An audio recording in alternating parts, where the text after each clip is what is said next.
Hello, everybody, and welcome to Honey Badger Radio. My name is Brian. I am here with Allison, and this is maintaining frame number 48.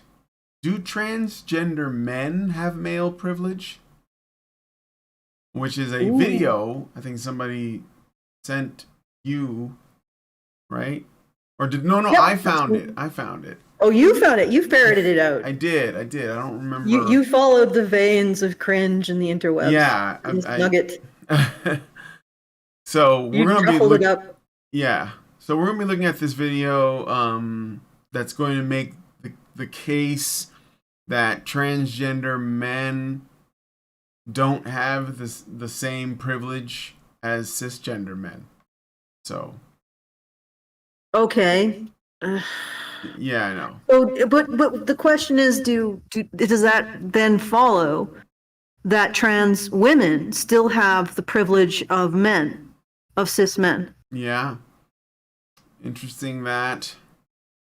Yeah, interesting. But Mm-hmm. also interesting how they want to disavow the position of privilege. It's almost like privilege is a hot potato, huh? Yeah. It seems like the only thing it does is put you in the bottom to be listened to or cared about. Well, it's quite it's the Ministry of Privilege. 1984, the Ministry of Peace Yeah. dealt with war. The Ministry of Truth dealt with lies. The Ministry of Privilege is actually the Ministry of Disprivilege. So when you're tagged with the privilege tag, you don't get any privileges at all because you're already mysteriously privileged by the privileged ghost that nobody can actually identify. Mm-hmm. Mm-hmm. Oh God, this world just it spends. Our society must spend a good like 60% of its GDP, gross domestic product, just lying to itself. Yeah. All right, Okay. that's gonna play it well. Should I think I should Yeah, do the things with the do the things. Yeah, yeah. with the thingings. All right. So once again, we are doing our monthly fundraiser. It's at feedthebadger.com/support. We have 4 days left, and it's a bit on the slow side at the moment. We have a ways to go. And so if you would help us out, that would be greatly appreciated. Once again, it's at feedthebadger.com/support. It goes to paying for certain parts of Honey Badger Radio, Brian and Hannah, and sometimes Prim, but that has been a while since she's had her second Primlet. So once again, that's feedthebadger.com/support. It's the lull period, so I don't know if I'm going to do some arm twisting. Maybe I will in the half hour. And Okay. also, if you want to send us a message, which really helps for me to afford the Badger Cave, all the utilities and stuff, which are increasing. You can do so at feedthebadger.com/justthetip. That's feedthebadger.com/justthetip. We get the full benefit of your money, so it's better than super chat for us, and you get the benefit of avoiding YouTube's fickle bullshit. So there you go. Feedthebadger.com/justthetip. All right. All Shall we right. just get into it? Get Let into it. us Like, yes, let us go to the web page. let's go to this, press All right. play. So the video is from a website called advocate.com, and it's entitled "Do Trans Men Have Male Privilege?" And I guess like the reason why I thought it was interesting was it sort of comes out in a predictable way. It's basically like, you know, because they lived as women for a while and then became men, they understand both sides, better, and somehow that cancels out all of the male privilege, or at least that aspect. So, anyway, so that's what the question is, and I just thought it was interesting because, we have trans men speaking on behalf of men now. Do transgender men have male privilege? Yes. All right, cool. That's it. Video over. Bye. Peace. No, it's not. All right, just pausing I'm gonna there. just point one thing out. I was briefly in an argument with a bunch of feminists on Twitter about the selective service, and I found out something a little bit interesting about selective service. Okay, so this is from Who Needs to Register. Okay. U.S. citizens, and it's under the heading transgender people. U.S. citizens or immigrants who are born male and change their gender to female are still required to register. Individuals who are born female and change their gender to male are not required to register. Mm-hmm. And interestingly, when you look at when they talk about the obligation to register, they say that if you don't register, if you avoid registering, it's unfair because another man has to take your place. But it's funny how one gender is taking the entire place of another gender when it comes to selective service and this obligation to put your life to the protection of your society. That is what male citizens are obligated to do. Yep. That means this guy, who I presume is a trans man, is not obligated to that. Cis men are obligated to that. That means that a cis man has to give up his future, his education, any hopes for future education, has to give up his job, has to give up his home, has to give up his well-being, has to give up his comfort, has to give up his life, has to give up his physical integrity, has to give up every conceivable privilege that a human being has, every conceivable right that a human being has, if his society requires it of him. Mm-hmm. That's the position cis men are in. So this is like, when he says, oh, trans men have male privilege. No, you have trans man privilege, which is actually female privilege. You have the privilege right here in black and white that the Selective Service Registry illustrates, puts out, just right in black and white. You're born female, you don't have to make those sacrifices. And they are sacrifices. There is no greater sacrifice that any person has ever given their society than soldiers do. Period. And that's partly because it is not voluntary. Men will enforce this on other men. They will believe it is a man's role to sacrifice for his society. And you see that in Ukraine now. And you see the same thing happening in the Ukraine. You think you're a trans woman? No, you're not. If you were born with a penis, you are expected to pick up a gun and go die for your country. So after you set that, this entire discussion of privilege is insane. It's insane. There is no male privilege. Mm-hmm. None. Because every single bit, even the privilege, like every single bit of privilege a human being can have is sacrificed on the altar of this society sustaining itself for men when it comes to men. That means there is no such thing as male privilege at all, period. The Selective Service and its secretive, cryptic forms in other countries, guys, there's no country that doesn't do this. It's just the U.S. is more public about it. For example, Canada just signs men up to a registry without telling anyone. Doesn't tell anyone because they don't want any fuss. But believe me, if Russia comes over the north, guess who's going? Guess who's going to be signed up? Okay? So it exists. It exists in every country. This expectation exists. It's just that in the U.S., there's a bit more of a publicity around it. And some states, they sign you up automatically when you try to get a license, or when you try to get a voter's registration card, or when you try to get like an ID. They just sign you up automatically. Other states, they send the Selective Service a list, and they send you a letter, and they say, you got to sign up, or you pay $250,000 in $250,000 to go to jail. All right, okay, right here. Male privilege doesn't exist. Period. Full stop. Let's go on. End of this podcast, guys. No need to go on. Good night, everybody. Good night, everybody. All right. Oh God! But let's see what this delusional human being has to say about things, and also work harder on passing. Oh man, shit! That might get us demonetized. Passing as a human being. Yeah, this is not the best trans man, like in terms of passing. They normally grow as a human being. Beards, but what? I'm saying passing as a human being. I'm not even saying passing as a man. Being. Yes, of course. Oh God, as an adult, how about like, How about that? stop moving like that. That's creepy. Okay. Okay.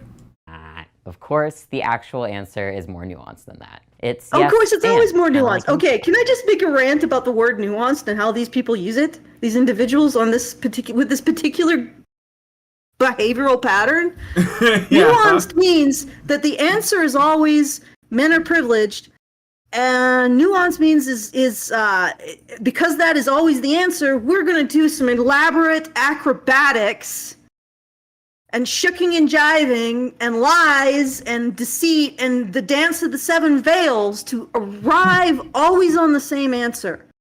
That's what they consider nuance. They only use one answer, but because it's so wrong, we have to do this incredibly elaborate gymnastics routine to get to it. And that's what's nuanced. Okay. Yeah, nuance. I think I'm gonna be ranting a lot today. It does sound like it. I'm here for it. Slay. All right, let's keep going. As Jessie Gender established in her video, according to Debbie and John Phillips, male privilege is, quote, a special status conferred on males in societies where male supremacy is the central social organizing feature. beautiful citation. Yeah, stop. No. No.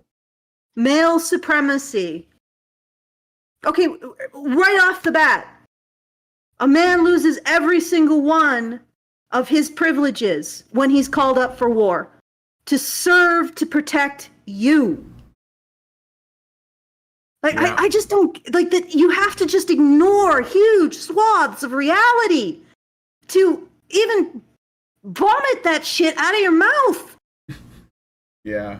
Like it's just like, no, you cannot ignore this.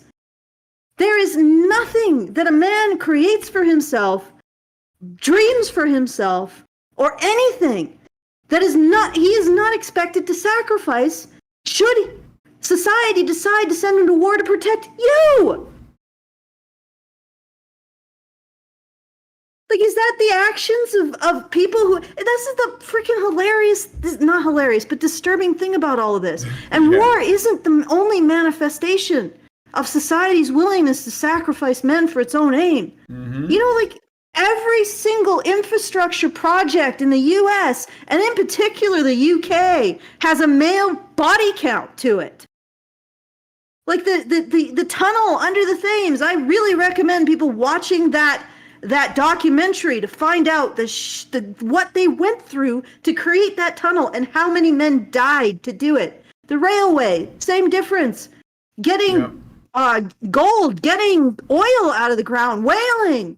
And what is the end result of all of this male expendability? Women have more and more comfortable lives. The biggest benefit for all of this male expendability, for example, let's just take whale oil. Women don't have to spend as much of their time making and reconstituting candles. Right? They don't have to spend as much of the things like electricity and indoor heating. They don't have to spend as much of their time gathering wood. Like, all of this used to be women's labor that was completely replaced by utilities. And then also canning. And all of this infrastructure around food preparation and production completely replaced women's labor when it came to the preservation of food. So bit by bit by bit, the sacrifices of men, the expendability of men, has translated into reducing women's labor in the home. And then what do women do? They do this. Jeez, like literally, men died to create this, and then what do women do with their extra time? How are we being oppressed by a society that is absolutely okay with sacrificing men to make sure that you don't have to gather wood or make candles? Like, Yeah. And the thing is that the infrastructure, all of the men sacrifice for the infrastructure, sacrifice for modern technology. And one factory fire, shirtwaist factory that actually hits women, and all the labor has to change because women are now might be affected by it. Okay, it's like male expendability built the world that we live in. And then you have the audacity to beak off about how men are valued more than women. Are you fucking kidding me? And then once again, selective service is a black and white illustration of who has value in our society and who is expected to sacrifice for that value. So don't give me this shit, you delusional Okay, once you start with the one big lie, do you notice how you just sort of pile on more lies and more delusions? Mm-hmm. You notice that's what's happening with these people? Yeah. Maybe we should go back to the one big lie that even the conservatives seem to have trouble with, which is this idea that men don't sacrifice for women somehow. Like, men in the past, men in other cultures, they don't sacrifice for women. They don't protect and provide for women. Even conservatives believe that crap. They've been sucked into it for whatever reason. Anyway, okay. I don't even remember what they said anymore. No, that's okay. All right. They're happening. Great. So, systemically, men have certain advantages that women do not. Scholar Peggy McIntosh described these advantages as an invisible, weightless knapsack, a special provision. Oh, good, because I'm glad invisible and weightless, because it can't be weighed and it can't be seen. How convenient. But it's totally there, guys. The emperor's clothes, absolutely splendiferous. They're totally there. Jesus. Have you heard about the invisible knapsack? No, I'm serious. Like this is feminist theory right here, or whatever. I don't even know if theory is right. It's not theory. No. Theory has predictive value, as far as I can tell. Every time I read a feminist paper, their theory predicts nothing, and their research continuously proves that they are incapable of predicting anything with their theory. So it's not a theory, it's not even a conjecture, it's not even a hypothesis. At this point, it's a superstition. That's a good way to put it. Let's learn about the invisible knapsack that has special provisions, assurances, tools. Maps, guides, code books, passports, visas, clothes, compass, emergency gear, and blank checks. She wrote that in the context of white privilege and applied the same concept to male privilege. What the fuck? So yeah, men, we all have that, and that's bad. Okay, I'm just telling you that I'm not going to be able to handle more than an hour of this. Maybe 45 fucking minutes. Like this. I'm already, my blood pressure. I can hear my doctor. Don't hurt yourself. Don't hurt yourself. Yeah. Just jumping out of a nap, being like somebody is about to kill themselves with burst a fucking vessel in her goddamn heart. Okay, let's hear about their delusions. Yeah, more delusions incoming. Men may not realize they carry it with them, but they do, and they rely on its contents to get through life. Cisgender men and transgender men. Yeah. They do. Okay, what are they? You said this is what, do you have any? Like, what they're going to say is the wage gap, I guess, at this point. Probably. Probably. Well, the wage gap is probably in about 10 years may only be driven by the fact that men occupy the worst jobs in our society. The worst jobs. Yeah. That nobody wants, so they have to be paid more. Yep. Oh, God. This makes me cry. This makes me weep. This is so... Okay. So, yeah, basic. And have different relationships with their male privilege. While cis men spend their whole lives being perceived Wait. Yeah. Wait. So we're not even going to explain what it is. What is? Oh, what the knapsack Well, is? male privilege. Yeah, with the Oh. knapsack. Yeah. You know what? I could probably give you a rundown at this point. Of course, it's the wage gap, right? We aren't going to look at the fact that women make different choices. The wage gap is significantly smaller in more traditional countries, strangely enough. Nor are we going to look at the fact that men occupy the worst jobs in society, which is going to increase the wage overall of men, and will always increase the wage overall of men because women won't do those jobs. Because most people won't do those jobs because people don't want those jobs. All right, and then we're going to look at, the labor gap of domestic labor. Because women apparently do a half hour more if you don't include commuting and yard care and other stuff like that. And then another male privilege is not being hooted at in public, which I have honestly, ladies, I think that's going to be a thing of the past. Yeah, really. Yeah, I don't think men are doing that anymore. No. And women have to deal with, I guess, spousal murder, even though it was equal in the 70s, and for some reason, just what happened is less black men ended up getting killed by their partners. So feminists have turned a situation getting better for black men into patriarchy, into evidence of patriarchy. So if you're a black dude listening to me, think about that. If anything gets better for you, that's going to be evidence of feminist patriarchy. Okay, so domestic violence, except most of the population surveys do not find that big of a difference between men and women as victims of domestic violence. And in fact, most of the population surveys don't find a big difference between men and women as victims of rape. And you can go all the way down the line. And none of these things are things that are socially acceptable or legal. And they're all considered male privileges. And what are the female privileges? Okay, well, if a woman divorces, her male spouse's obligations to her do not cease. He is still expected to be financially responsible for her upkeep. She's more likely to get the children, statistically. She receives 60% less punishment, like from the judicial system. Okay? Her, as a victim of domestic violence and sexual assault, she has something like thousands of places to go.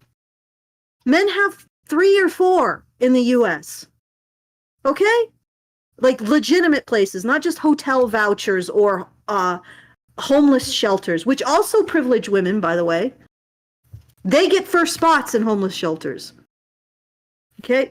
When you ask people, who would you rather benefit, men or women? They say women, which is why stuff like this exists, incidentally, guys. The reason why you get all of this energy put towards the idea that women have it bad is because people care, and they're going to give you money. Like you just sit there on a corner with your lemonade stand, and you say, "Women are victims of the invisible knapsack." The invisible knapsack? What horrible thing is that? I totally believe in it. I don't need any evidence. Women are victims. That's all the evidence I need. Here's loads and loads of cash. Loads and loads of cash. Go pay your board members $3,000 an hour to sit and have tea. Oh. Okay. I feel like I'm monopolizing everything. No, it's okay. I am entertained. So, okay. Well, there's that. Yes. Trans men typically do not. We spend some portion of our lives being perceived as women, which impacts how we are socialized by our parents, our friends, our schools, our workplaces, by every person and institution we encounter. Trans men's access to male privilege depends on how we are perceived by society. Okay, I'm just pausing it there. You know, ironically,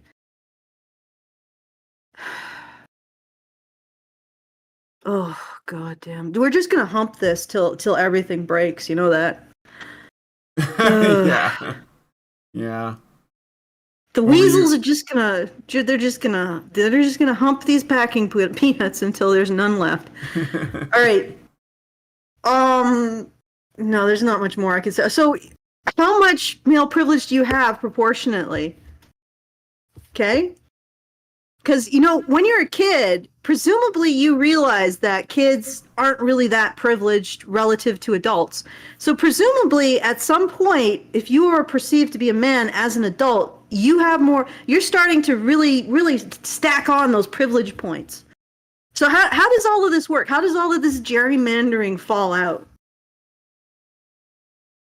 Like, I just see her mind is like, oh, his mind is like one of those breakfast machines where you hit something and then another thing hits and it's just like, where does this all end?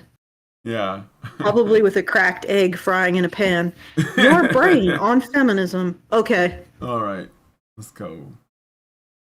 And how we're perceived is not stagnant. It changes over time and in every interaction. Our perception as male, if it ever comes, is bestowed upon us gradually. Slowly, we are greeted by more sirs than ma'ams and referred to with more he's than she's. It is what Okay. All right. What? So once you are always referred to as he, you suddenly have male privilege.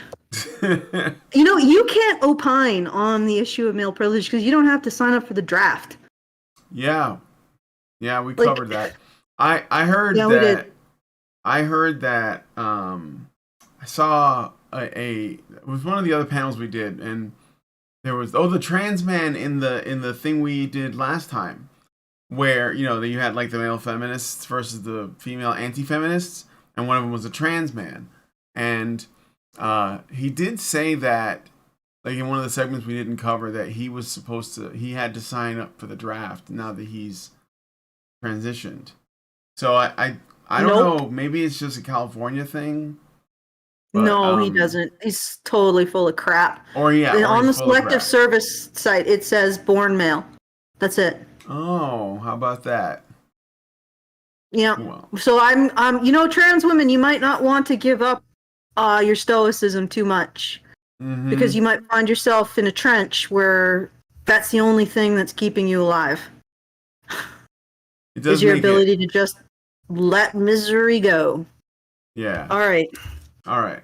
well, a transition after all. So for us, we notice when society starts treating us differently. For us, the knapsack is not invisible. When we are read as cis men, the God. floodgates open, and we surf a tsunami of privilege. Oh yeah, really?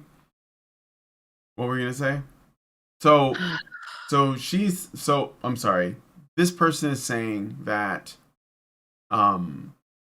when We're gonna find, when they because get they prestige. because they started off as women, or oppressed group X, because they lived a life like that before transitioning, they are made aware of like all of these invisible knapsack goodies that only men have.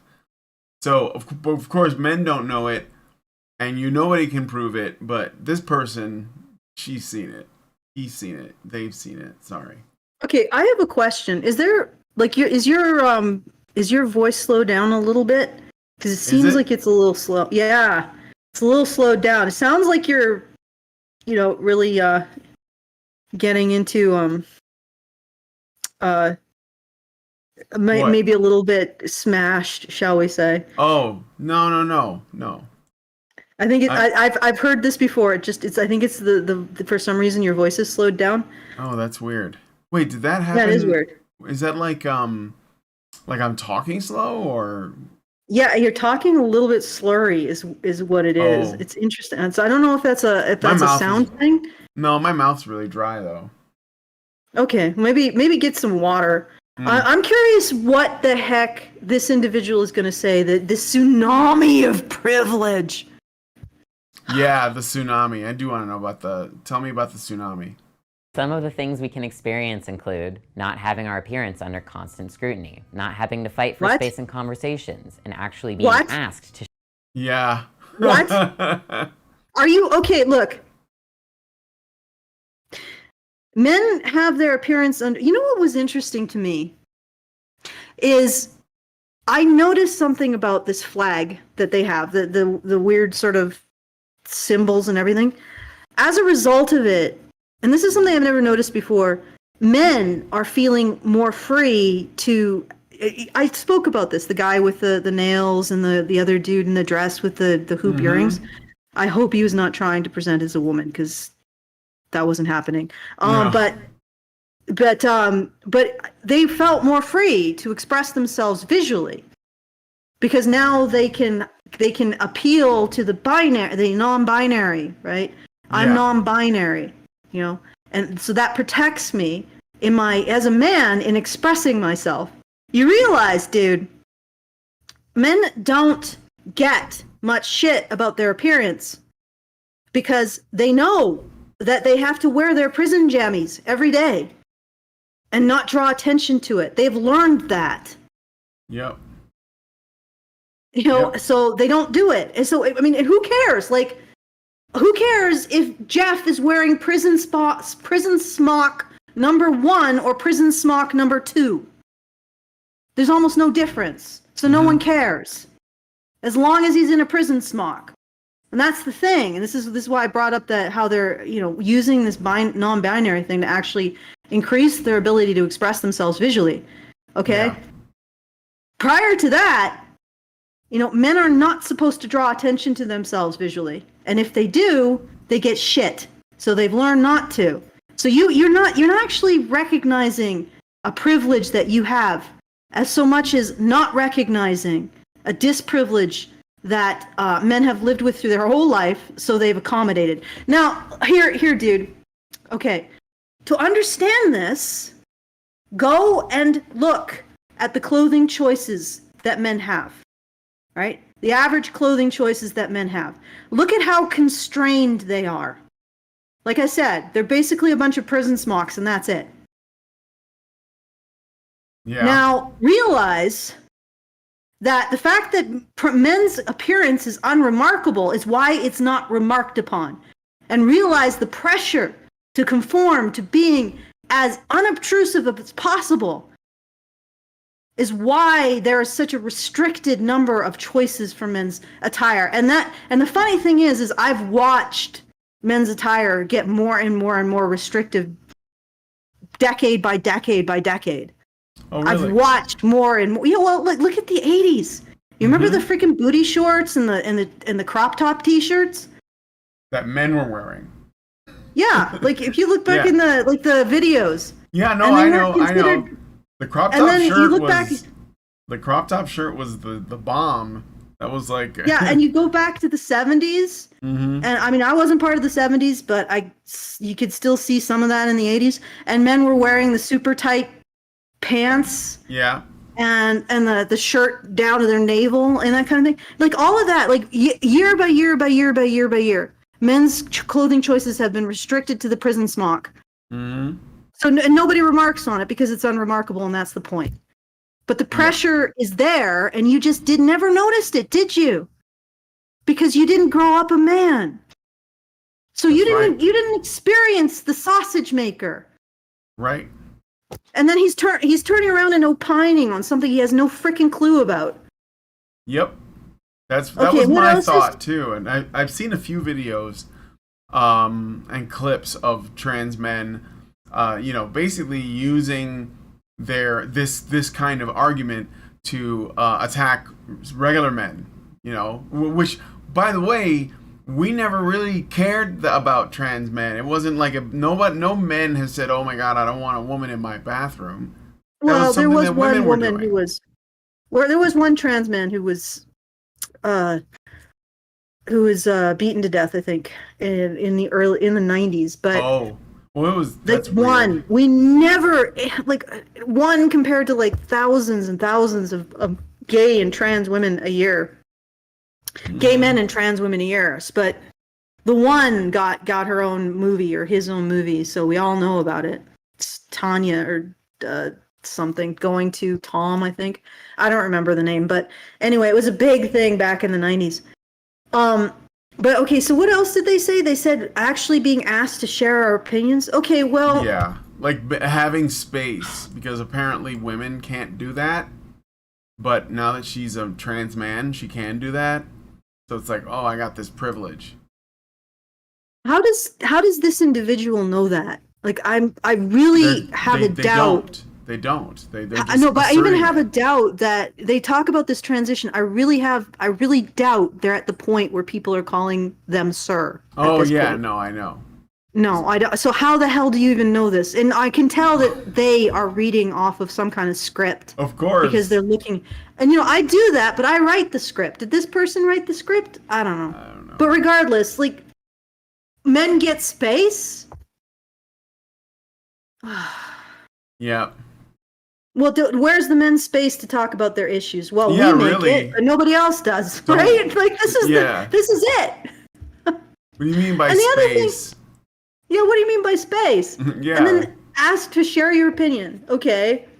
When are men really asked to share their opinion about anything? Yeah. I mean, have you yet to have the whole be shamed by being told you're mansplaining yet? Apparently, they're not being recognized as a man then. Mm-hmm. Okay. All right. To share our opinions, having pockets that can fit more than 2/3 of our cell phones, paying much less for haircuts. Wait, that is ridiculous. The pockets thing? Yeah, the pockets thing. You know why? I can tell you exactly why women's pockets are so shallow. All right, I went to a presentation. It was an urban design kind of business presentation where we were presenting designs for Fort Mac way before it got burnt to the ground. And I was partnered with a woman, and she was like, I can't carry the slide flicker, or, well, it was like that thing that controls the PowerPoint in my pocket. Oh, because I know what you're talking about. that will make me look fat. I got to take all the stuff out of my pockets. I'm like, dude, really? I'm like waddling in with my industrially stuffed pockets. And I'm like, I don't care. But she did. And most women do. That's why they have these ridiculously small pockets. Because they don't want their thighs to look fat. And I have a solution for you, ladies. I know it requires you to have the least amount of personal responsibility and agency, but this is what I do. I have a fanny pack. That way, I can carry everything that I need. And I also have a satchel. Satchel? These are things I know. Maybe you mean a purse? No, a satchel. I have a satchel, but you can have a purse. Maybe the men haven't informed women that there are things called bags. Like, you guys have been holding out on us. Jesus Christ. They should bring the satchel back for men. And compare this stuff to what we talk about. Yeah, bring the satchel back for men. Yeah. Compare this to what we talk about. This is pathetic. Yeah, no, it is. It is. So. And men pay less for haircuts. That's because men have, like, their haircut is, what setting do you want on the razor? You want it on 2 or 4? Yeah. I only do 2 or 4. I got a haircut recently. I literally said, give me a 2 on the backs and the sides. So. Yeah, that's like. Seriously, women are like, if you're going to cut women's hair, it's like rocket science. It's almost. A progress. They're going to tell you like the reality show character that they're basing their hairstyle on, and you have to know who that is, and you have to know all of the various alchemy to make it happen, right? So that's why women's haircuts cost more. Like, literally, it's the prison smock principle. What are men's haircuts? A 2 or a 4. What are women's haircuts? Well, first, I want to have it feathered, and I also want to make sure that we get the proper. It's like it's an extended process. Yeah. You want your haircuts to be as cheap as a man's haircut? Then your haircut's got to be a 2 or a 4, ladies. Rock that G.I. Jane look. Yep. Okay. All right. Getting a noticeable increase in our paychecks. Not getting. No, you don't. Oh, for the love of God. What? That is such bullshit. That's the wage gap. You, Is that what they're saying? yeah. Yeah. Yeah, that's the wage gap. Noticeable increase in your paycheck. Did you honestly? Oh, you're a trans man, right? The moment you got called sir, they were like, "Sir, can we increase your paycheck by 20%?" Bullshit. This doesn't even require any kind of commentary or argument. It's just bullshit on its face. It is. I mean, the premise from the jump, it was bad. The moment you start with, well, since we live in a patriarchy, then like everything else, falls apart. So, not getting catcalled. I guess, but have you seen the video of the women? Oh. Yeah, following that one hot dude and just creeping all over him. Yeah. Yeah, or just how women get just like, with musicians. Okay, how about this for privilege? Now, if you get raped, sir, nobody cares. How's that for a privilege? Maybe if you asked guys who have been raped, especially by women, if they had a choice between enduring catcalling or being in a society where their experience actually is taken seriously, they might prefer the society of being catcalled, yet your rape is actually taken seriously, and it is. Don't give me this shit. It 100% is. In the U.S., as a charge of rape has the same rate of ending in a conviction as any other crime, any other violent crime. And in UK, which is freaking astounding, the charge of rape, the average crime is about 50% will end in a conviction. For rape, it's 75% in the UK. Whoa. You better goddamn believe they take the rape of women seriously. Hell, you can't even be raped if you're a man in the UK, unless it's by another man. Yep. So it's like, no, I think we got you beat, dear. Hands down. In terms of, or at least men's issues advocates, in terms of problems that we're advocating for anybody giving a fuck about. Yeah. So we got a super chow. I thought I would read it out real quick. So Great Endorse gives us $5 and says, and now you women, like Dr. Helen Caldicott, who's an anti-nuclear activist, advocating candlelight instead of electricity. We're going full circle and getting dizzy. And certainly, that was about 20 minutes ago. So thank you, Great Indoors. I don't know if you want to say anything about that, but... Okay, thank you, Great Indoors. And once again, if you want to send us a message, is at feedthebadger.com/justthetip. Very much appreciated. I don't see we've got anything in for the fundraiser, so I don't have any thank yous to give. I mean, if you guys want to take a moment to just go to feedthebadger.com/support and put in what you can, very much appreciated. Sometimes it feels like we're screaming into a void, but when you guys support us, we know we're not. And also when you send us messages, nice messages like, yeah, you exist. We hear you. Yeah. That's good too. But unfortunately, things cost things. So it does really help to be able to continue to do this. So feedthebadger.com/support if you want to help us out with that. All right. Let's keep going. Then let's keep going. Called not being afraid to take public transit, not feeling scared when walking alone at night. However, so, okay, go ahead. Do you want to say something? Not being scared at night. You don't need to be scared at night, to be honest. No, generally I don't think you do now. If you get perceived to be a man, you should be afraid at night now. Mm-hmm. Because now you have a far greater likelihood of getting your ass kicked or mugged. Yeah. So this is it. This is their list of stupid privileges. It's just a bunch of bullshit about what they think the situation for men is. Yeah. I mean, I think this more like it is a longer video. It goes into like their transition and everything. But well, who cares about that? Yeah, I think mostly it's just like this I don't know, this like idea that um this idea that like just because you transitioned you can like very clearly see like all of these advantages.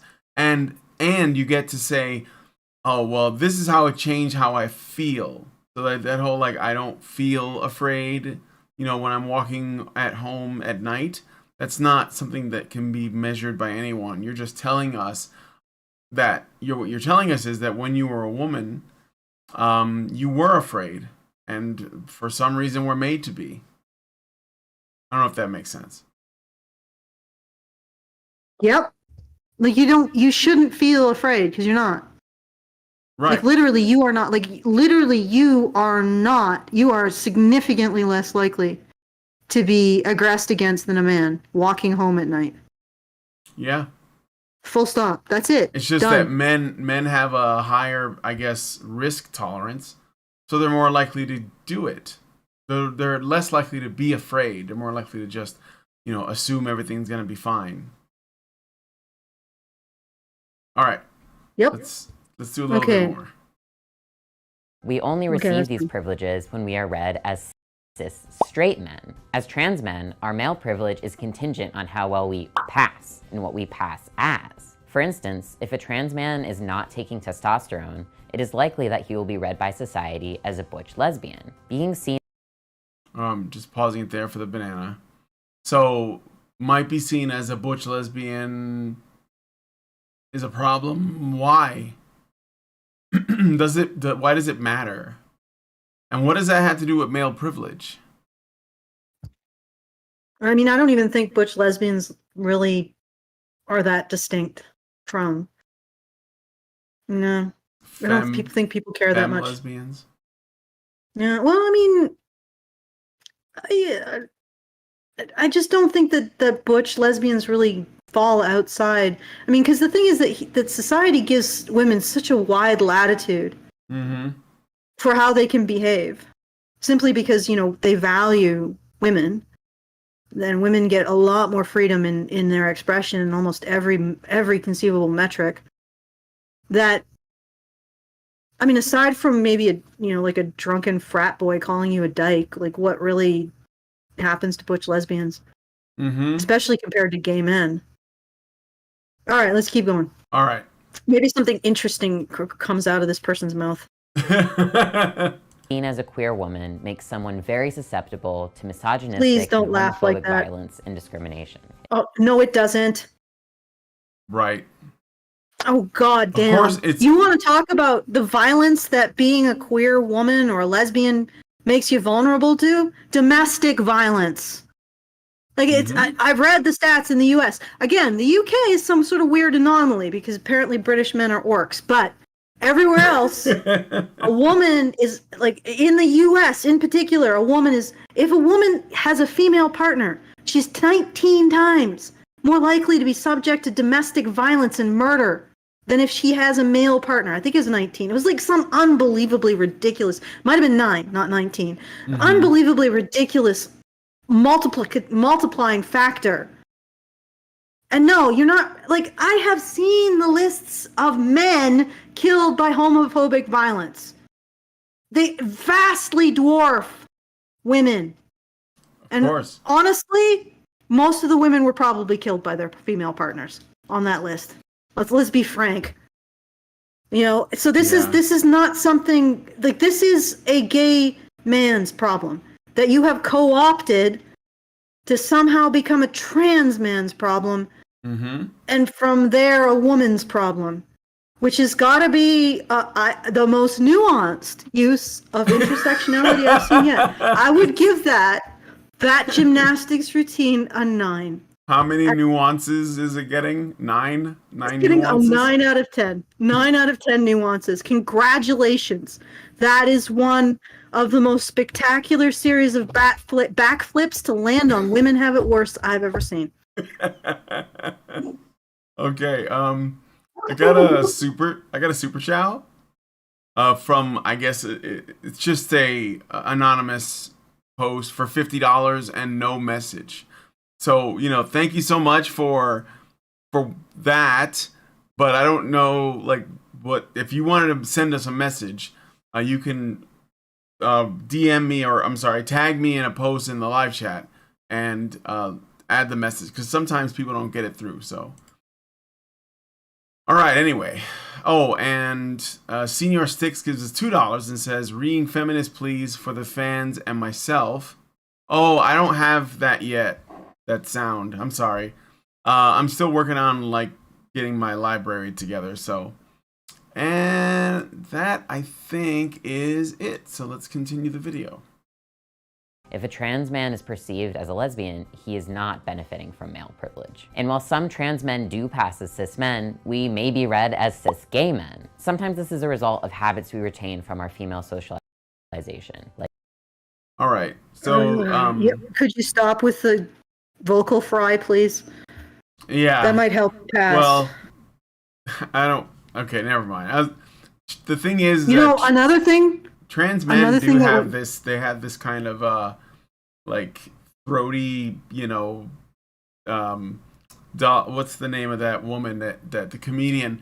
Just like this throaty voice. I don't know why. I think it's the hormones they're taking, but it doesn't. It sounds like that. It's like vocal fry all the time. You know, another thing that would make him pass better if he actually acted. He actually had a masculine gender expression. And that would mean that he'd have to knock off the scrabbling for victimhood points that he's doing. Yeah. Okay, dude, the big difference between men and women, and you're going to have a hell of a time trying to pass for a man with that facial structure, with the broadness through the cheekbones and the forehead, and the thinness in his chin. So you might want to consider learning how men express themselves in terms of their gender. Yeah. Because it's different than women. And right here, right now, you are acting like a woman. Because you are greedily grabbing after victimhood points and trying to avoid being perceived to be powerful or having strength. Okay? That is the exact opposite. When men express themselves, and I'm basing this on psychological statistics that haven't been tainted by the feminists. You know, ironically, there is this quiet underground current of people doing real science in psychology and sociology. So. Yeah. They just sort of like try not to catch the attention of the feminist T-Rex. So they're just quietly off in their corner doing real science. They can't see you if you don't move. Yeah, they can't. Yeah, exactly. But anyway, so they found that the way that men express themselves can be defined in terms of, or the way they express is the wrong way. Not express in terms of a performance, but express in terms of behavior. Like, I don't know, flying is an expression of a bird, of a bird's physiognomy, whatever. Men see themselves in terms of their effect on their environment. So you can see that in the things that boys are drawn to. Like, they're drawn to trucks and cars and stuff, and that's stuff that allows them to carry more or to move faster. They love that kind of stuff, right? And they like testing themselves against their environment. That's a male expression. It seeks to see itself in terms of its effect on the environment. Yeah. And to increase the power of that effect on the environment. Okay? You're not doing that. You're not passing. You're not even trying to pass. And you know why? Because you have no actual clue what men are like or what they do. Yep. And everything you do indicates you know nothing about men. Nothing. I don't even know what you think you're emulating. Yeah. Yeah, well. It's freaking sad because you are acting like a woman. Yep. you are acting, and you're not just acting like a woman. You're acting because women.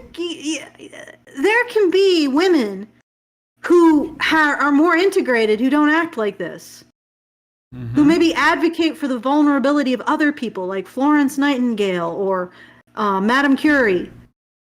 They went and they actually tried to help men in many cases. They tried to ameliorate the suffering of war on men. You don't do that. You're not even a masculine woman. Yep. Okay? You are, in your mind, and I know you identify as a man, which is why I don't understand, because you don't obviously have no interest in finding what men actually act like or express themselves You want or some of that think male like. privilege, though. Ugh. Which she claims exists. Yeah, apparently. He claims he exists. Don't misgender, because that can get us demonetized. Oh, I'm sorry. Or whatever. I'm sorry. Yeah. I'm. Do you know? Just not flog me. demonetized. You're not Just even flog me. monetized. Just flog me. I'm not gonna get this right. It's okay. It's okay. I'm gonna struggle. Like, all right. You think of yourself as a man. You want people to say you're a man, but you don't understand anything about them, nor do you want to act like one. Yep. Okay, I'll call you he, but you're making a mockery of the word. I'm gonna call him Harry Weasley because he looks like the love child of Harry Potter and Weasley to me, like the mix, But anyway, yeah, like speaking with varied inflection, standing with our weight distributed unevenly, or talking excessively with our hands. No matter what causes it, being perceived as a cis gay man impacts our access to male privilege. While cis gay men do experience male privilege, they also face discrimination and violence based on homophobia and misogyny. All right, stop. I swear to God, that's an exact example of what intersectionality does. Yep. Intersectionality is just a series of nuance to take all of the issues that men face more, because gay men far more affected by homophobia than gay women, and then somehow make it that they still have male privilege. Where is it? Is it because they pay less for haircuts? Well, actually, I don't think gay men do pay less for haircuts, because they aren't satisfied with the 2 and the 4. That's true. But they also are more likely to know someone who can do their hair for them. Yes, that.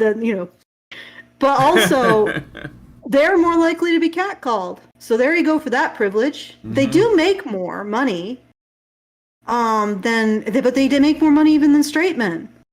So is that gay male privilege? I think that the gay men are like the top tier moneymakers. Does that make?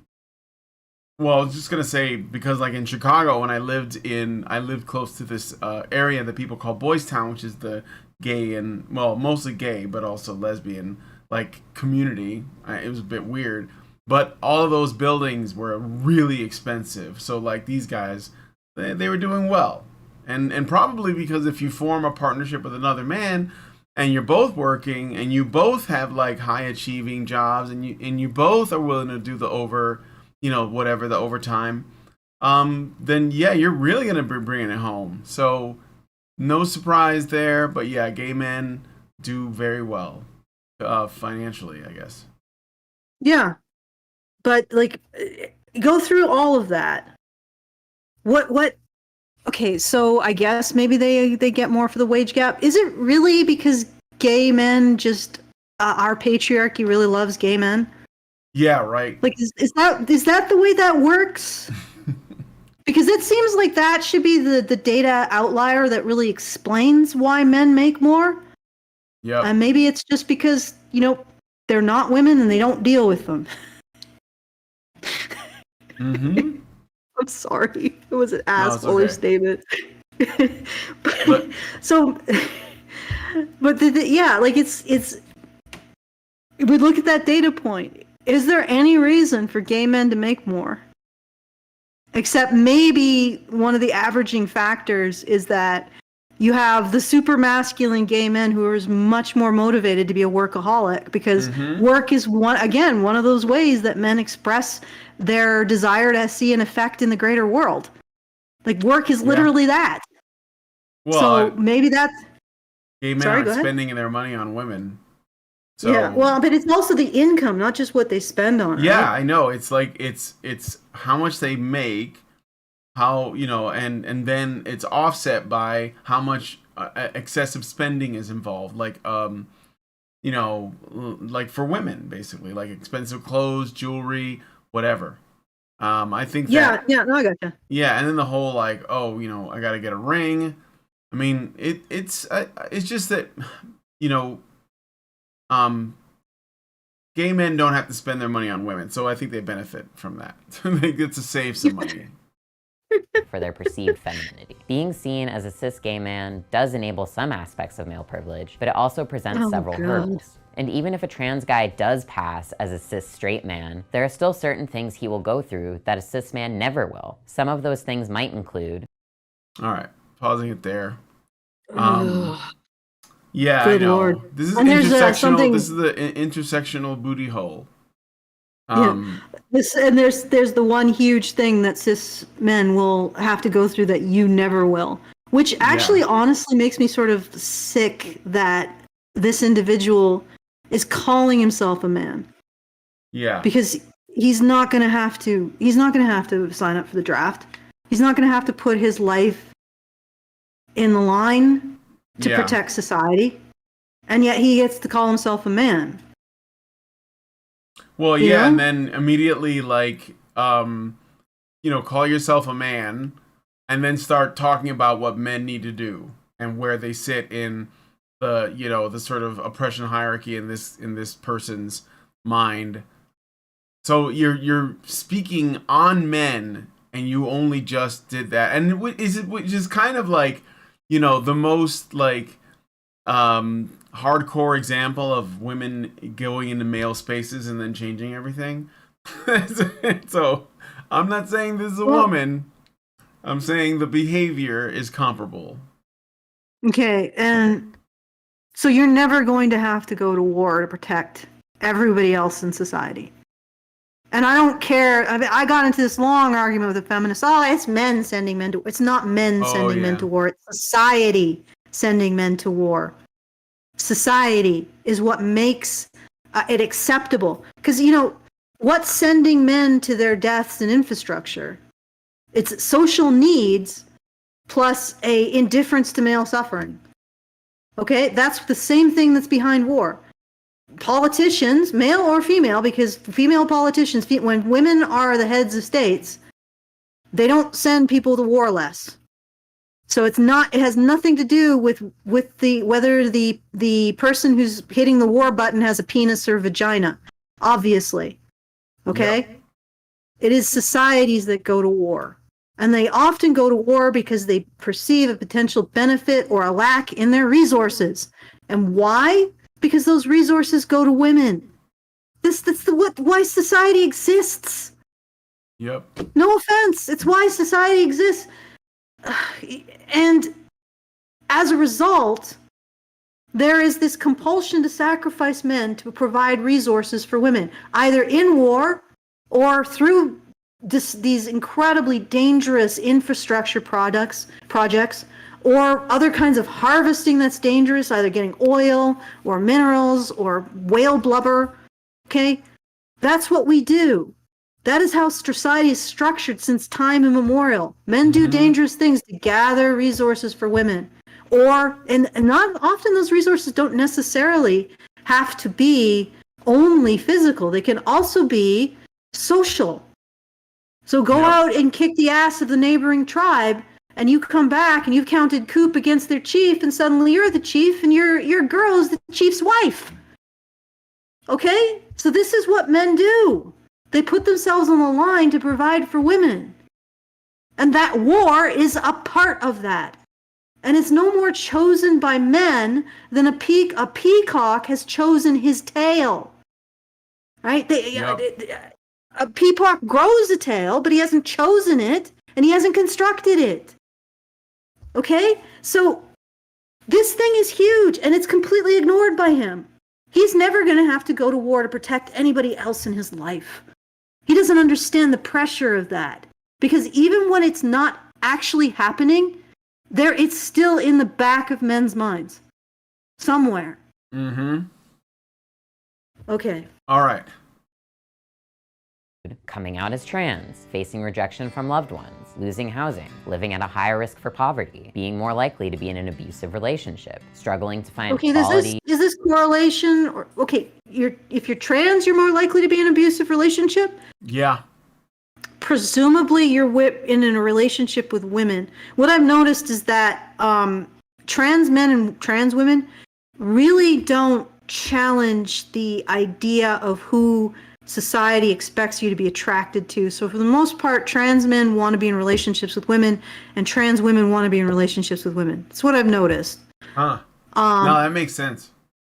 Yeah, so if you're trans, you're more likely to be in a relationship with a woman. Well, no wonder you're dealing with more domestic violence. Congratulations. Yep. But I guess also men are more likely to be in a relationship with women. Well, a disproportionate percentage of trans people have had childhood. Yeah, like they've been sexually abused or. So is it correlation? Like Is it correlation or causation? what I'm saying, or. Yeah, but that's the question. Are trans people more likely to be abused, or are abused people more likely to be trans? Well, there's that, and then also in turn be abusive, which is probably why the domestic issues between trans people, are a problem. Because if they've been abused, then they're more likely to abuse in turn. So, okay. Miss Anne of Arc gives us $5 through a super chow. Thank you. And says, these poor kids are going to experience the school of hard knocks once they have to get their hands dirty for once. Okay. They probably won't. So you know. I don't think any trans men are going to the coal mines or the oil rigs or the firefighting. No. No. No. They're probably going to look for jobs in the cubicle sector. Do a desk job and be done with it. Anyway. And affirming healthcare, needing invasive and expensive surgeries to feel at home in That's one's your body, choice. not feeling safe Okay, traveling. what? Not feeling safe traveling? What? Oh, God.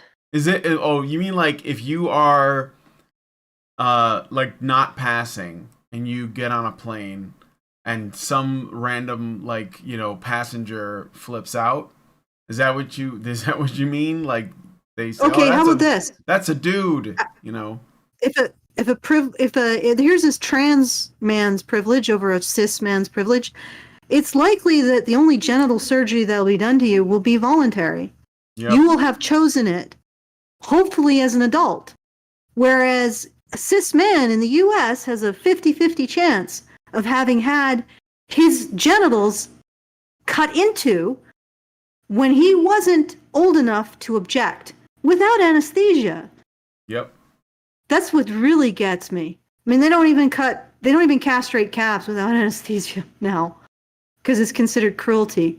Or at least the veterinary people recommend it. But, Yep. boys, you can do that. Just slice into. And the funny thing is that people constantly say, well, but it's not. It's just a flap of skin. Okay, well, your nail is just a little flap of curtainous material there. What do you think of taking a little baby boy at the age of 6 days old, taking a razor blade and just popping off some nails? Ugh. Does that sound like something that we should be doing to babies? That isn't a sexual part. But surely that, the same principle applied to a boy's penis. I mean, even if you don't consider what they're cutting off the penis to be sexual, which is astounding to me, I mean, you got to at least realize that if you have a doctor who's like, your baby boy's thumbnails, they could use with a bit of we should cut them off just so he doesn't get them dirty, and just takes a razor and starts going. Would we be okay with that? Let's just take it out of the realm of the argument over how much his sexual parts are taken off with circumcision. Would we be okay with doing that? No. What if we only did it with baby girls? Believe me, the feminists would be all over that. So yeah, that is a privilege that a trans man has. Your genitals are yours to fuck with. Yep. A cis man and a lot of trans women have already had their genitals fucked with before they were old enough to punch the fucker who was touching them. All right. Okay. Needing to amend every legal document under the sun to avoid scrutiny from bartenders, bankers, TSA agents, and anyone else who needs to see legal forms of identification. Having to think about... I see all... Imagine having to give identification. Imagine. That just sounds like so much emotional damage. Isn't this also privilege that cis women have? Emotional damage. Okay, this is a privilege cis women also have. Not having to deal with fucking paperwork to change their gender identity. So this is ridiculous. Why are you calling it male privilege? Yep. Yep. And, again, like, all of this sounds like stuff that they felt was true for them when they were female and not when they're now male, which you haven't been, you haven't been a man your whole life. So these things all the time. These are just some of the experiences that many trans men go through. Being a man can be challenging for anyone, but being trans adds cumbersome layers to being a man. Wait a second. Can we go through that again? Being a man can be challenging for anyone? Is this like a moment of actual truth? I caught that too. I was like, well, what about men? Should put that. You should put it. Are men a part of this group? You should put that on your soundboard. Being a man can be challenging for anyone.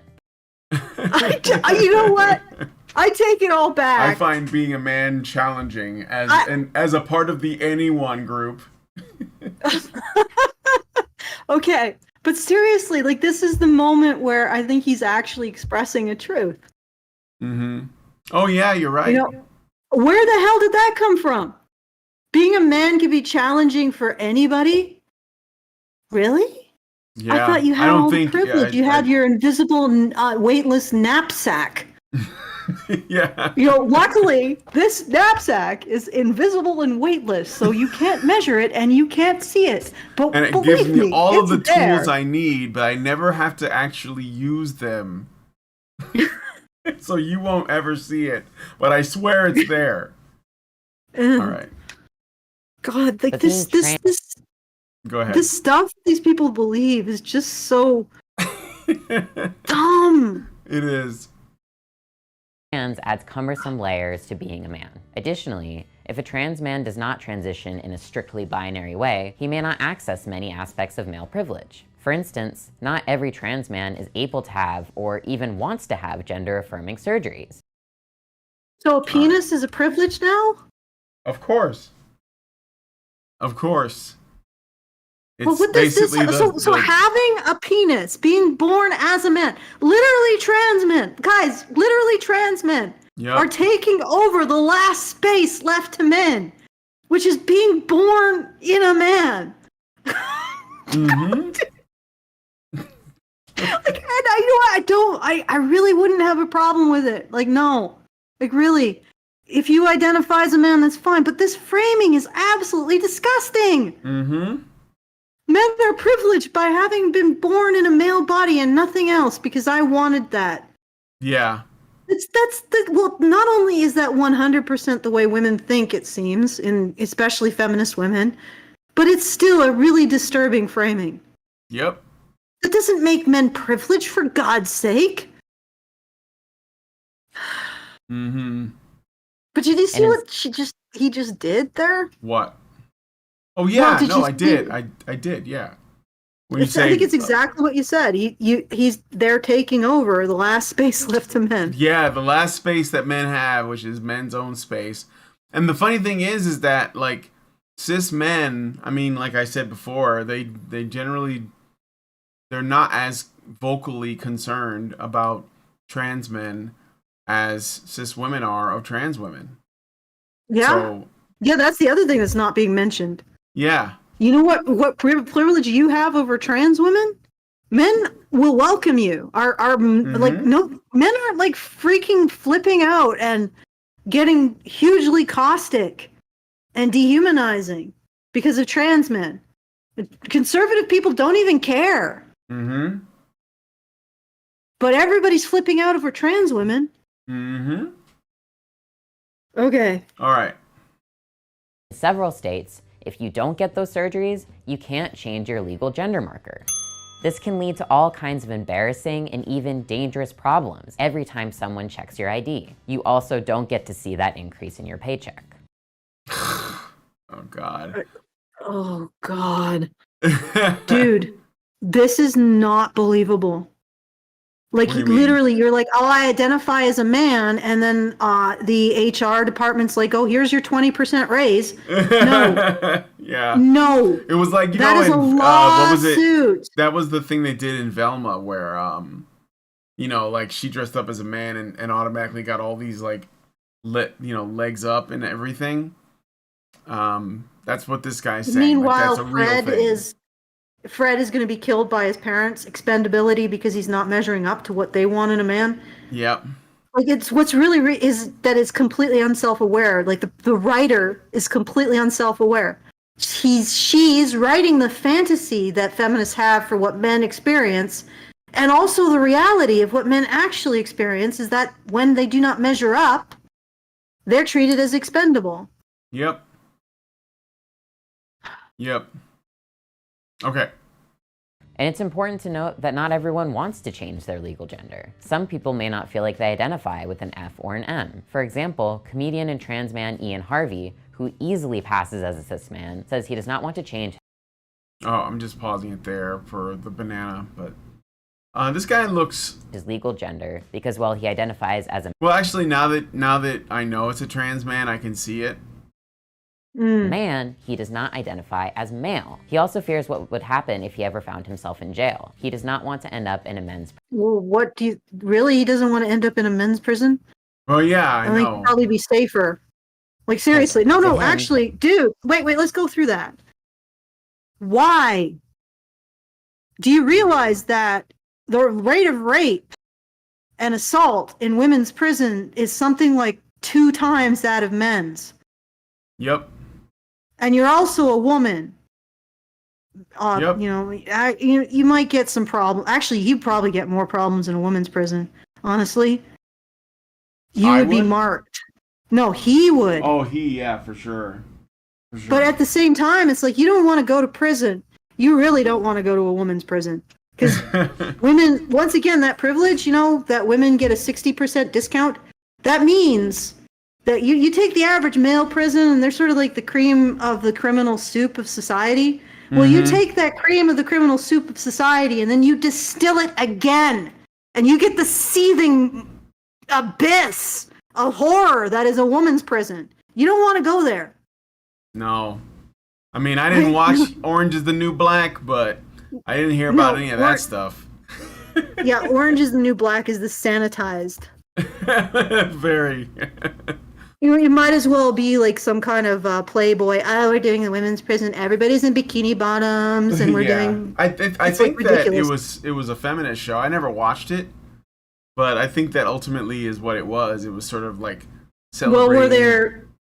Huh? Were there like a ton of women being raped by table legs?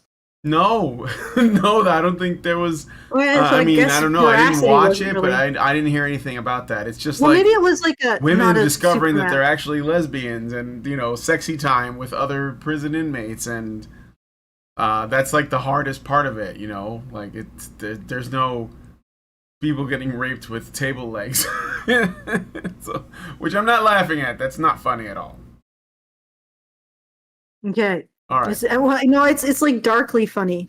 Yeah. Because it's like you juxtapose it with what's actually people think. I was like, no, like these are the worst of the worst. You know, I mean, there was this whole hullabaloo about this trans woman who, or this person who identified as a woman who was a rapist of women, serial rapist, I think, of women in the UK, and everyone was like, oh, he's gonna go to the male to the. I don't think he identifies as a woman anymore. Maybe he learned because he actually went to a women's prison. You know, he's gonna identify as a woman, and he's gonna go to a woman's prison, and he's a rapist.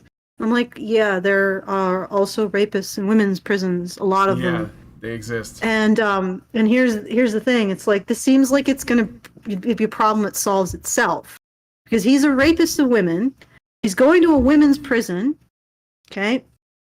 And in the UK, like, when I said that the US female population, it's like you take the male prison population, that's a cream of soup of criminality, cream of criminality soup, and then you concentrate that, you get the women's population. You distill that, like you distill it to, if you were distilling alcohol, you'd have like 200-300% proof. That's a UK women's prison. Yeah, like so fucking evil. I think that dude, and the thing is that it's a numbers game. I was talking about with the patrons about this. It's a numbers game. That man's going to go into the prison. He's going to be a supposed trans woman, a rapist of women. He is going to be marked. Yeah. By every woman in that prison. That man is going to be raped to the point where he's shitting pieces of his own liver. So I'm like, this is a problem that solves itself as far as I'm concerned. Send him to the women's prison. Yeah. Men's but prison. don't put him in PC. Don't put him in PC. That's protective custody. Let him be in the general population. He'll be a greasy smear within a few days. All right. The F provides a sense of safety. It's important to remember that one's documented self is not necessarily the same as one's lived self. And the very combination of those elements impacts how one accesses privilege. Further, I want a gender where you just don't give a fuck about gender. Yeah, right? Is that, I think like, I think there is a gender that does that. There's a gender for that. Yeah, but is it the gender where you're like, okay, I was assigned female at birth, I just don't give a fuck? Mm-hmm. Like, whatever, that's what you perceive me of. I don't really want to.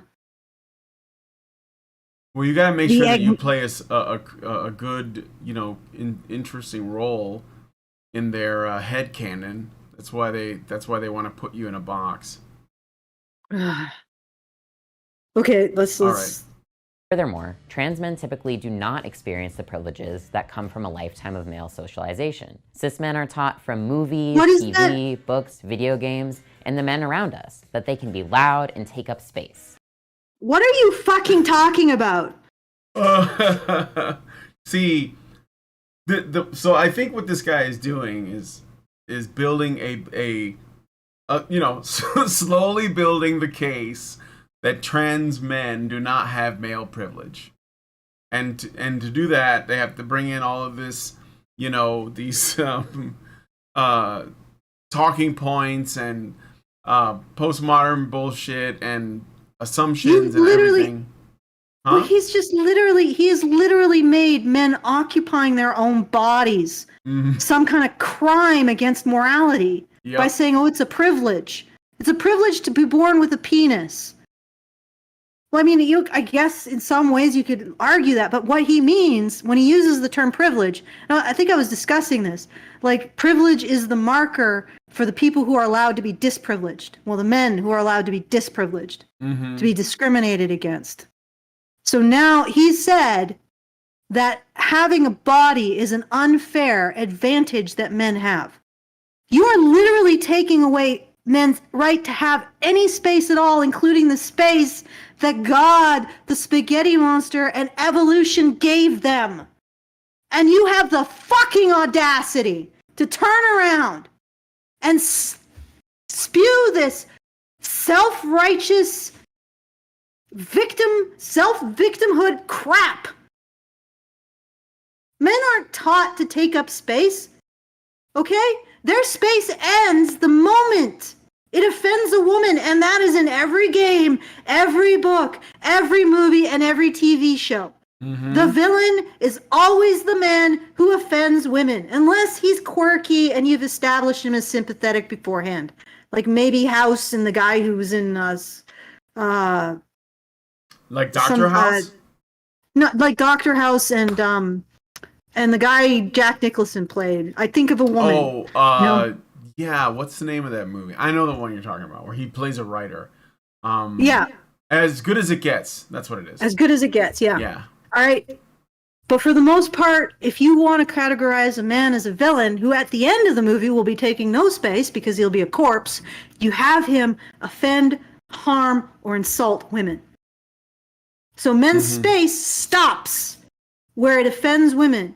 And believe me, I have watched the circle of women's offense expand faster than the dollar inflates. Like, there's some serious inflation going on when it comes to women's offense and victimization. Yep. So don't give me this fucking shit. God, he knows nothing about being a man. I know more about being a man, and I'm not even a man.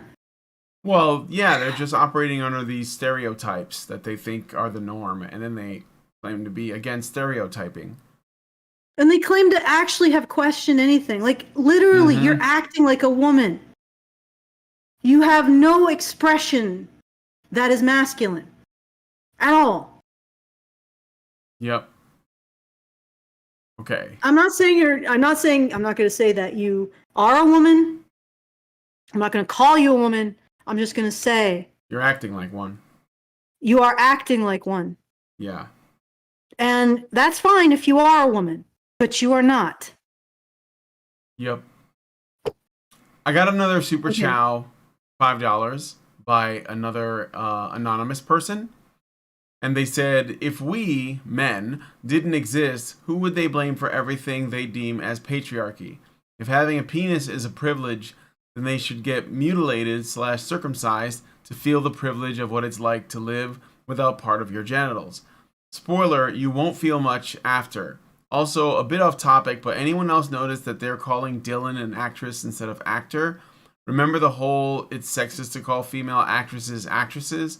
So we should just call them actors. Yeah, that's an interesting point.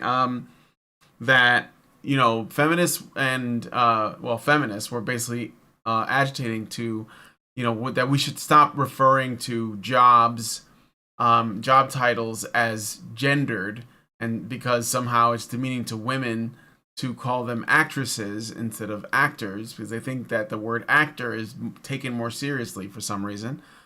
And turned out that, like, you know, they got that done and they stopped doing that, and now they want it back because trans women. Yeah, because trans women. So, okay. They are taught that their masculinity equals power, and that they can express that power as aggressively as they like. Trans men usually grow up learning the opposite. What? Yeah. Yeah, of course. Where and how? They're taught not to hit a woman. If you actually appear to be a man, go hit a woman in public, dude. If and then have her hit them, or have her hit you. Yeah. If men were like the way that feminists always describe men, like, we'd all be dead. Like, it would be, there'd be very few men left. I'll just put it that way, if any. I just can't, like, where do these people come from?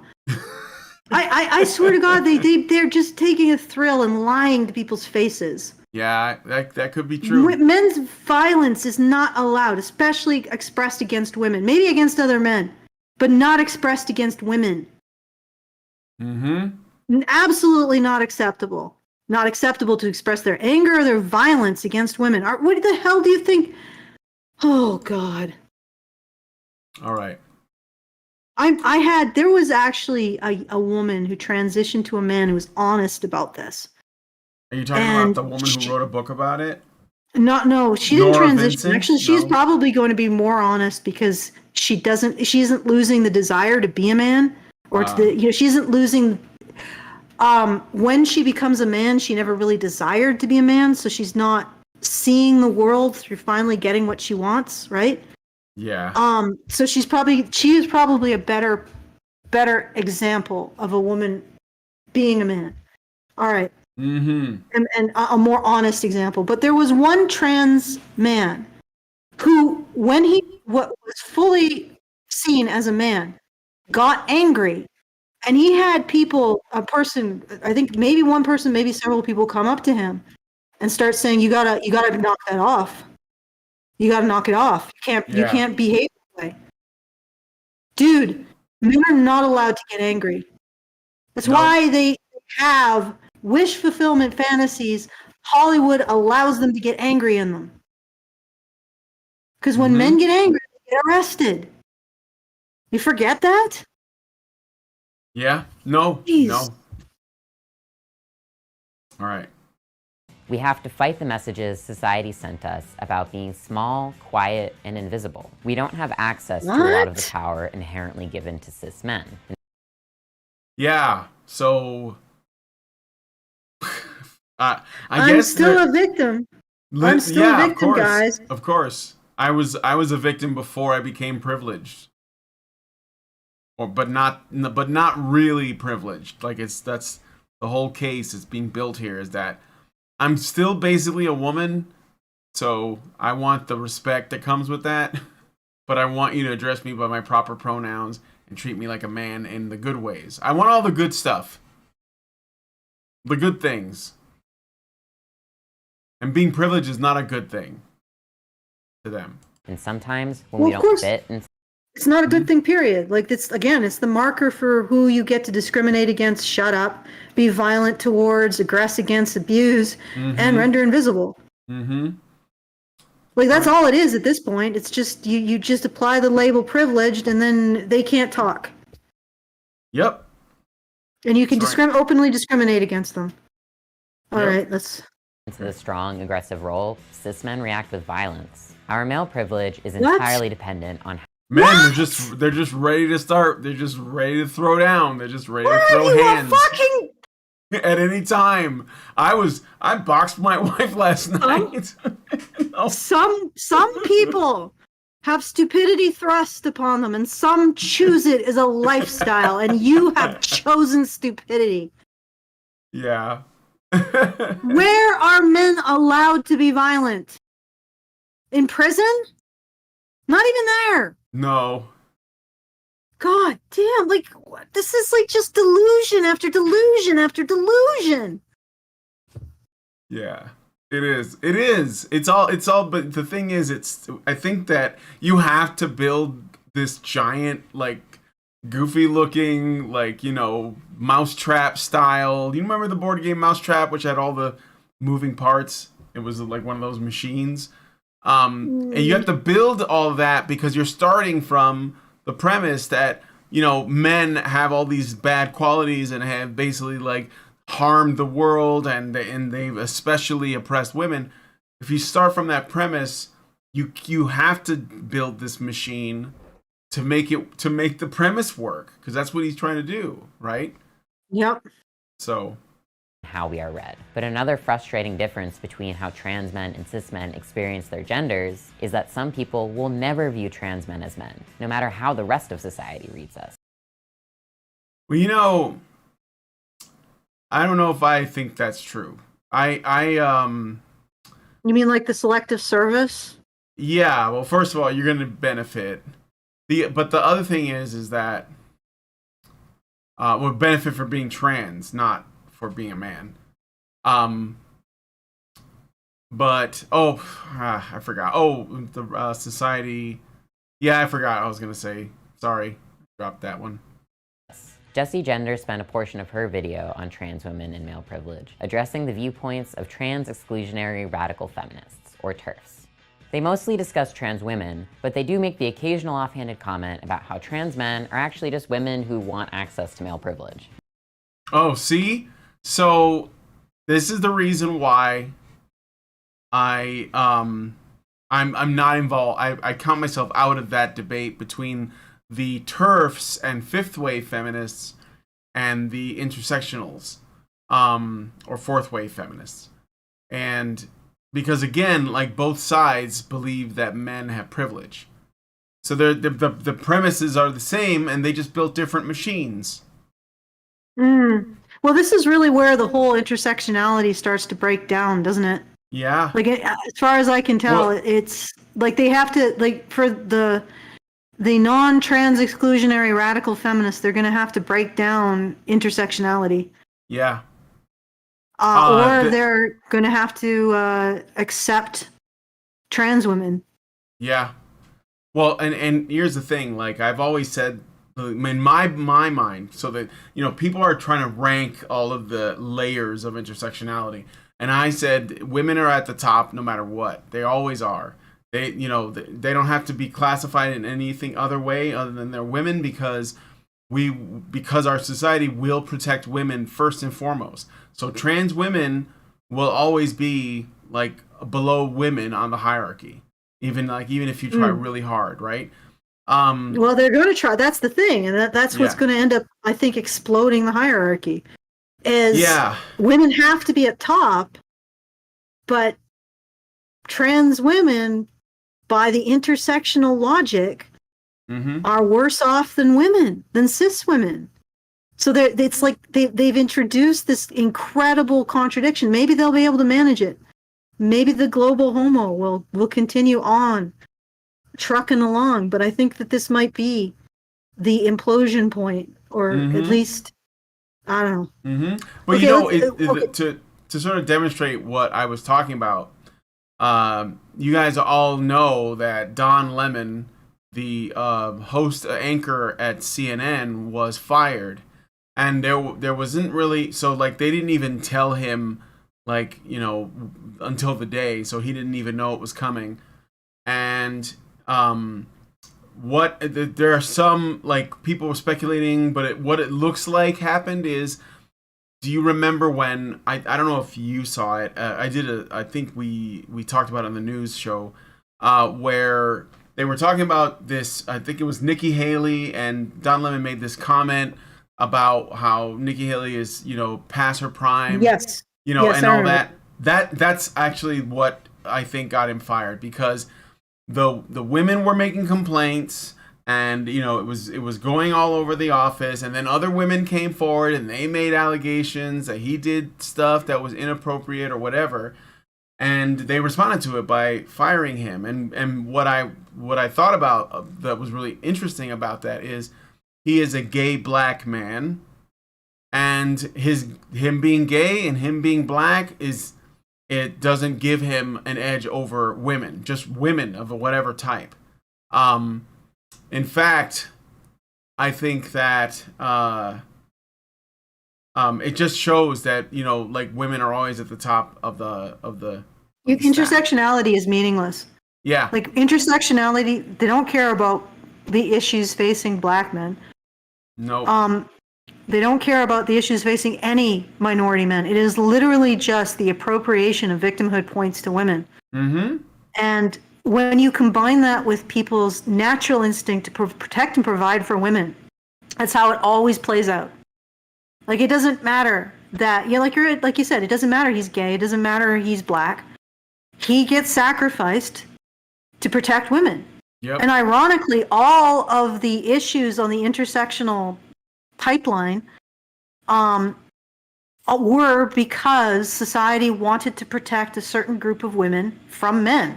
They wanted to protect women from poor men.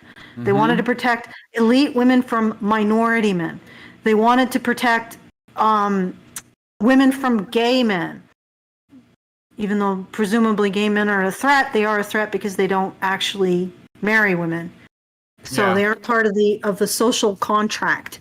So all of these oppressions were actually directed at the men of a group because of their perceived threat to the women who were considered to be the important women on top. And then we go around, because we are so obsessed with protecting women, we take all of those harms and reappend them to the very women that these men were subjugated to protect. And it's like this is a snake eating its own tail. Yep. And it's just this the trans women, I don't know where it could possibly go after that. Well, that's probably where the non-binary neo-pronoun stuff comes in. That's like, Okay, it's the ultimate, like, state. It's the peak. Let's it's see, the peak of see identity. What? Let's see how this trans man nuances his way out of the accusation he's after male privilege. Yeah. Not only is this frustrating because they completely undermine our gender, but also, excuse me? Did I gain male privilege by They completely transitioning? undermine your gender? Yeah. You mean As your male man? gender? I You don't mean know. that the radical feminists are undermining your gender by Oh, saying you have TERFs. privilege? Yeah, because they're not acknowledging Are you your it. own gender? Like, are you a man or are you your own gender? Yeah. Okay, I'm deeply confused by this. Okay. All right. Did I gain male But privilege? did I? Okay, yeah. I'm sorry. Because he can't actually go against the ideology, right? So he has to say that he absolutely got male privilege because he transitioned, right? Yeah. I don't know what freaking male. He I mean, got the privilege otherwise, of how paying can less you for prove? haircuts. How could you prove you're actually a man now if you don't have some of that sweet, sweet male privilege? That invisible knapsack that only she can see. Absolutely. But did I transition just because I wanted male privilege? Absolutely Just not. so it was That's part- ridiculous. Okay, I transitioned. wait. Yeah. So you did transition a little bit because you wanted privilege? So they are right? Well, they're claiming that that they did get some privilege, but that but he's saying, did I transition just to get male privilege? Yeah. Absolutely not. So the just is the thing. So you did transition in part to get male privilege. So they're right. Yeah. Or what you thought was male privilege. Oh my. Simply Okay. because the gender I was assigned at birth did not align with who I am, and I wanted a body that felt like mine. But no matter what I do, TERFs see me as a woman. Meanwhile, nobody questions if cis men are men. What? Oh, really? You don't think that there's judgment of a man's masculinity happening all the time by both men and women, but especially women? Yeah, They also don't think. Go ahead. Yeah, like real man thing. Yeah. Yeah, welcome to being a man, dude. Women are judging whether or not you have manhood. Yeah. This is your first real thing that you have said that reflects a male experience. Women are judging you not a man. Welcome to being a man. You will find that any woman that you encounter, aside from a few, will judge you on whether or not you are a man. Now. Yep. Okay? And also I will point out that trans exclusionary radical feminists also think cis women are women. Okay? This is not a male privilege that you're trying to present, you ridiculous human being. Ugh. Oh yeah, really. And again, like, both the TERFs and the intersectionals hate men, so I don't really see the like. Well, I see what he's trying to do.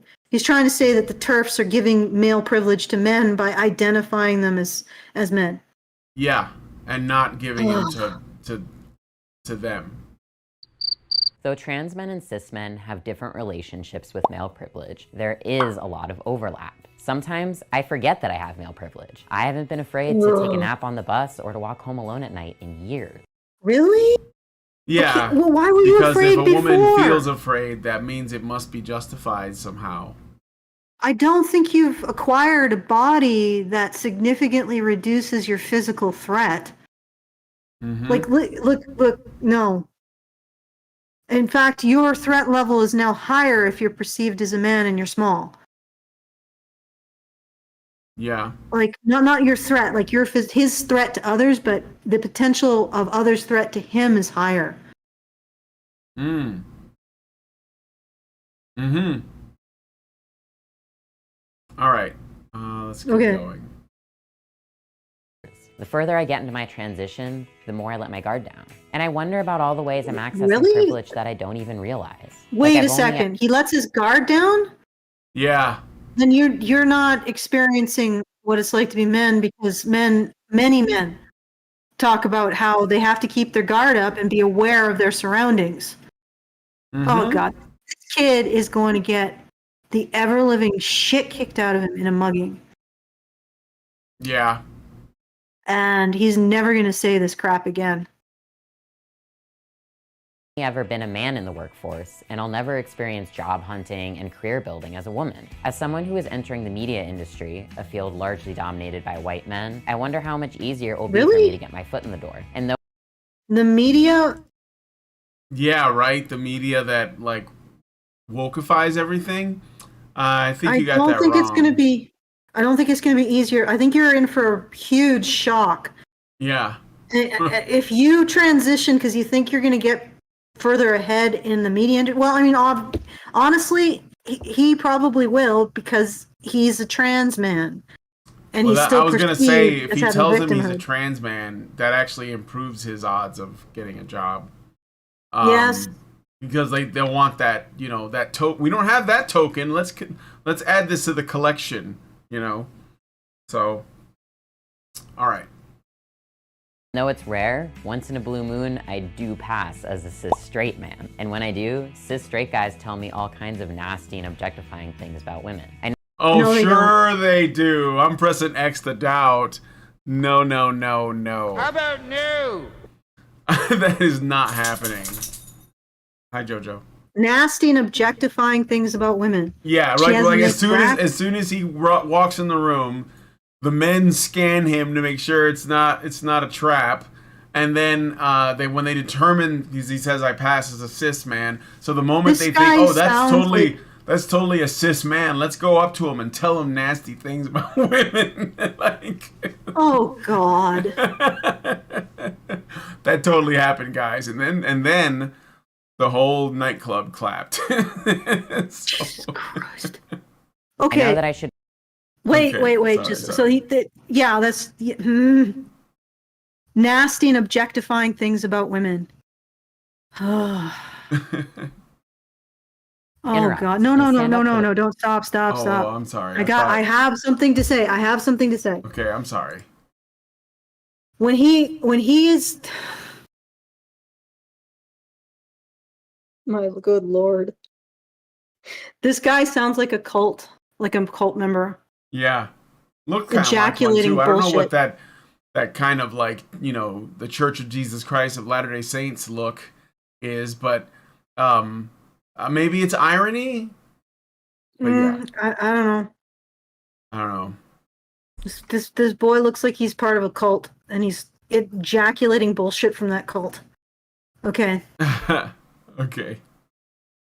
straight man. And when I do, cis straight guys tell me all kinds of nasty and objectifying things about women. I know that I should interrupt and stand up for the women they're defacing, but often I say nothing. It's nice to feel Defacing? normal for a second, even if what's normal is totally messed up. So this person's You think transitioned to that's a man, normal? and then she's telling men what masculinity is, and which is privilege. He don't He. get us demonetized. Yeah. Oh, I'm sorry. He, and then goes on to tell us Not like what men demonetized, should be kicked off doing, YouTube. which is protecting women or prioritizing Ye- women while also staying away from But here's the them. thing. This is the only time. Okay, so when the only time you feel normal, these men tell you ugly, objectifying things about women. Like, that's the only time. Yeah. Literally. Like, men haven't taken you under their wing and gone bowling with you. They haven't invited you out to have a beer. No, the only fucking time you're seen as a cis man, or seen as a man, they tell you objectifying things about women. Mm-hmm. That's it. You think that is the sum total of what men do with each other? No. They don't. You don't play like a Call of Duty or anything. It's just tits. Like it's like Idiocracy. I am pushing X to doubt really hard here. Big really X to hard. doubt. Big X. Big X to doubt. All right. But it doesn't have to be this way. It's important for all men, trans and cis, to fight the norms established by the patriarchy. Okay, so this is a good point too, because by patriarchy you mean men, right? Like when you say we need all men destroying themselves because they are the problem. To protect women. What a freaking surprise. And you guys are the only ones who ever invented the idea of protecting and providing for women. Mm-hmm. Good Lord. This is what controls our society. Huh? This is what controls our society. This is it. This is the eye of Shigarath. Yep, it is. Don't look away. Differences are different. We all have some degree of access to this loud, powerful, at times dangerous thing called privilege. It's imperative that we do our best to acknowledge this beast, rein it in, and not use it to fight women, but to fight for women. No one. All right. This is the one thing that he's done that's masculine. Protect women. Perceive his power and want to protect women's. Yeah. The only problem is that somehow he's once again dropped into the problem that men have. Y'all, many of you think you're the only one who believes this, especially if you're a feminist. Mm-hmm. Which incidentally is one of the big things with war. Mm-hmm. When you can convince a population of men that they're the only ones who care about women, that is the makings of a genocide.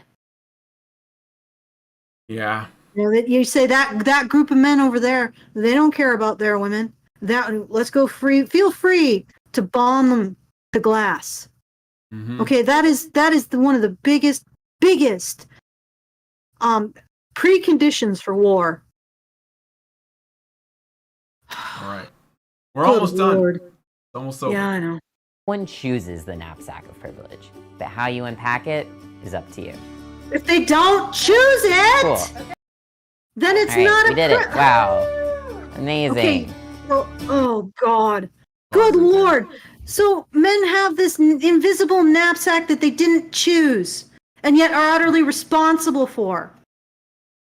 Yep. Okay, men, all you have to do is just take off your invisible knapsack, throw it on the floor, and be like, I don't have it anymore. Okay, I choose not to. And now can we talk about my issues as a man? Yeah. No. No. No. That's defying gender too much. God damn. God. This is a creature trying to make his identity fit with a fucked up ideology that makes no sense. Mm-hmm. This is like ideology trying to reform the relationship between men and women, except it's like coming out like the creature in The Fly, you know? Yeah. Yeah. Concerning the Brundlefly, right? Brundlefly. The Brundlefly, yeah. Yeah. So. Okay. I do have a thank you. Oh, good. Yeah. So thank you to Mrs. Anne of Arc, who not only gave us a super chow, but also gave us some support on the fundraiser. It's $25, so thank you, Mrs. Anne of Arc. Thank you. Thank you very much. That's really nice. Thank you. If you would like to help support us, once again, that's feedthebadger.com/support. It's very much appreciated. Make sure that we can continue to talk about these things, because I'm pretty sure at this point we may be the only ones who are analyzing the trans stuff in this manner. Like recognizing that they are, like, this is just another expression of the same gender shit. Yeah. Literally the one thing that he did, and he was scrabbling to get rid of this perception of power. Then he embraces it at the end and says, men, I know you've never done this before and you've never considered it, but we're powerful beings, super powerful. ultimately powerful. Like we're the Super Saiyans, you know, and the women, they're just like bugs compared to us. They're Yeah. tiny and insignificant. But we should use our magnificent, gigantic, phallic-like power to protect the women. I know we've never thought about this. We've never thought this idea until I said it as a trans man. But I think we should do it. Jesus Christ. But what's a woman? Yeah, but what is a woman? What I don't know what a woman is, but I know I gotta protect it. God damn. Excuse me. Wow, Allison's on fire today. It's cracking me up, man. Choking on the smoke. Yeah. All right. So that's basically the end of the video. It's ultimately it is, you know, trans men don't have as much privilege as cis men, and therefore treat us basically like women, but we want to be called men. And also, if we did, we should protect women with it. Yeah, and again, yeah, we need to. It's the you know, it always boils down to the same thing. You know, let's get together, let's tear down the patriarchy, let's be nice to each other, and then we'll have a perfect existence. So, and you're the one that's in the way of that because you haven't gotten on board. Yeah. Yeah. You know, it's almost like protecting women is a deep and profound instinct that they're exploiting. Yeah. Almost. Almost. The starch god gives us $2.99 Australian and says, "What do you think of patriarchy hurts men too?" I've never seen the star. Are you new here, Starch God? Starch God, sorry. So yeah, but that's what we're basically talking about. Essentially, men hurt men too. So, you know, you're hurting because of men, and they're the patriarchy, which is a, you know, apparently a Illuminati style cabal of dudes that like pay women a little less per hour. So, we have to clarify what you mean by patriarchy hurts men too. Yes, we've heard it. We have heard it for I have heard it for 20 goddamn years, 23 goddamn years. Yes. Yeah. Yes, I have heard of that, sir. What would you like me to do to address with that? I think it's a way of blaming men again for the harms that they face. Mm-hmm. So it's a way of reestablishing gender roles. Men exist to serve and protect for women, and do not have vulnerabilities. Simple as that. That's all it is. It reframes it in terms of men's agency so that they can be ignored. Yep. All right. That is it. I read all the super chats and we finished the video, so I guess we can end it here. Do you have any more thank yous? Well, I can double check, but I don't think so. Yes, we just got one. Oh, look at that. $5 from McG. Thank you very much. That's really nice. Thank you. And once again, if you would like to join our very generous supporters, at feedthebadger.com/support. We have 4 full days left. And very much appreciated if you would help out to make sure that we are able to continue to do this work. Yeah. And I will hand this back to Brian to take us out. So, if you guys like this video, please smash like, subscribe if you're not already subscribed, hit the bell for notifications, leave us a comment, let us know what you guys thought about today's Maintaining Frame. Check out the link if you want to watch the video yourself. You know, there's a link to the source in the description. And please, please, please share this video because sharing is caring. Thank you guys so much for coming on today's episode of Maintaining Frame, and we will talk to you all in the next video. Right, activists are machines, dude. Okay? They are literal machines. They are talking point machines. They are impossible to fucking deal with, especially if you have like a couple dudes who have good memory on top of that too. Holy shit, you're fucked.